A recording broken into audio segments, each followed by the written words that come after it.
উচ্চতা বৃদ্ধির ফলে কি কি রোগ আমাদের হতে পারে। প্রথম যে রোগটা হচ্ছে সেটা হচ্ছে যকৃৎ রোগ। অনেকে হয় না যে লিভার আমাদের হচ্ছে ফ্যাটি লিভার হয়ে যাচ্ছে, সেটাই হচ্ছে কিন্তু যকৃৎ রোগ।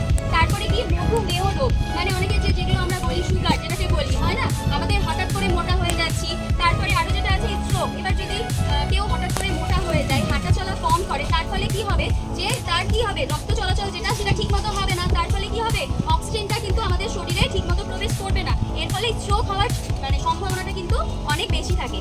কোমর ব্যথা করে, বেশি হাঁটাচলা করবে না। এবার যদি যোগা কোনো রকম ব্যায়াম না করে, এবার একভাবে বসে আছে, একরকম ভাবে চলছে, তাহলে কি হয় অনেক সময় কোমর কিন্তু ব্যথা করে। শ্বাসকষ্ট হয়।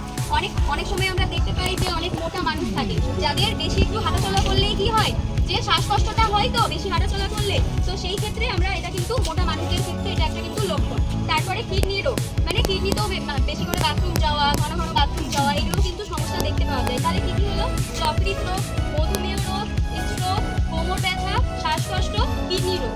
বোঝা গেল কি কি রোগ আমাদের হতে পারে। তাহলে এইগুলো রোগের থেকে আমাদের বাঁচার জন্য কি কি করতে হবে।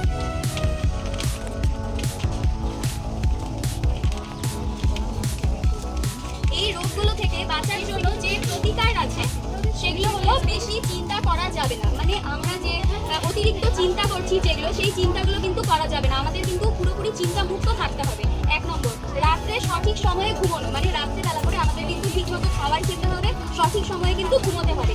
বাইরের খাবার খাওয়া যাবে না, মানে বাইরের যেগুলো খাবার হয়, যেমন আমি উদাহরণ দিলাম কোল্ড ড্রিঙ্কস, তারপরে হচ্ছে নুডলস, ম্যাগি, এগুলো যেগুলো হয়, মোমো আমরা খাই, এগুলো কিন্তু যেগুলো অস্বাস্থ্যকর খাওয়া, সেগুলো কিন্তু খাওয়া যাবে না। ব্যায়াম করা, মানে অনেকেই জানি যে নিয়মিত আমাদের ব্যায়াম করতে হয়, হাঁটাচলা করতে হয়, সেগুলো আমরা জানি, তো কিন্তু করতে হবে।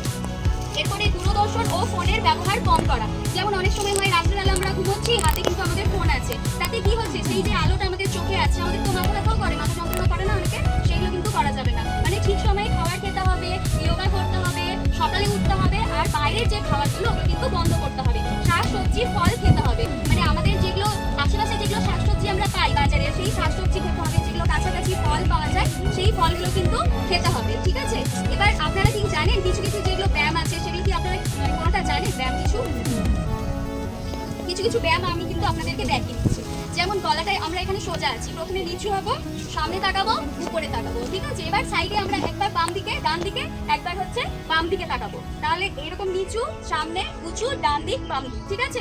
এবার হাতের ব্যায়ামগুলো আমরা এইভাবে করতে পারি, এইভাবে হাত রেখে এরকম ভাবে করতে পারি, আবার এরকম করতে পারি। কোমরের ব্যায়ামটা কি হবে, কোমরে হাত দিয়ে আমরা এইভাবে ঘুরতে পারি। আসো আসো আসো,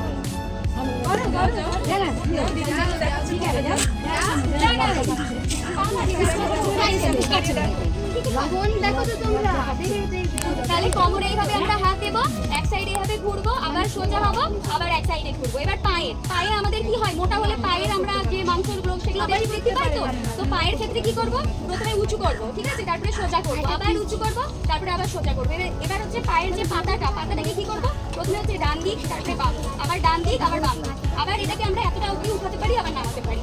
এইরকম ভাবে এটা করতে হবে, এইভাবে উঠাতে হবে, নামাতে হবে, আবার পায়ের এই সাইডে করতে হবে, আবার বাম দিকে করতে হবে, আবার এইভাবে দূরে নিয়ে যেতে হবে, এইভাবে করতে হবে। এই ব্যায়ামগুলো কিন্তু আমাদের প্রতিনিয়ত কিন্তু করতে হবে। তাতে কি হবে, আমাদের যে মেদ আছে সেটা কিন্তু বাড়বে না। বোঝা গেল সম্পর্কের বিষয়টা? ঠিক আছে, ধন্যবাদ অনেক ভালো মতো শোনার জন্য।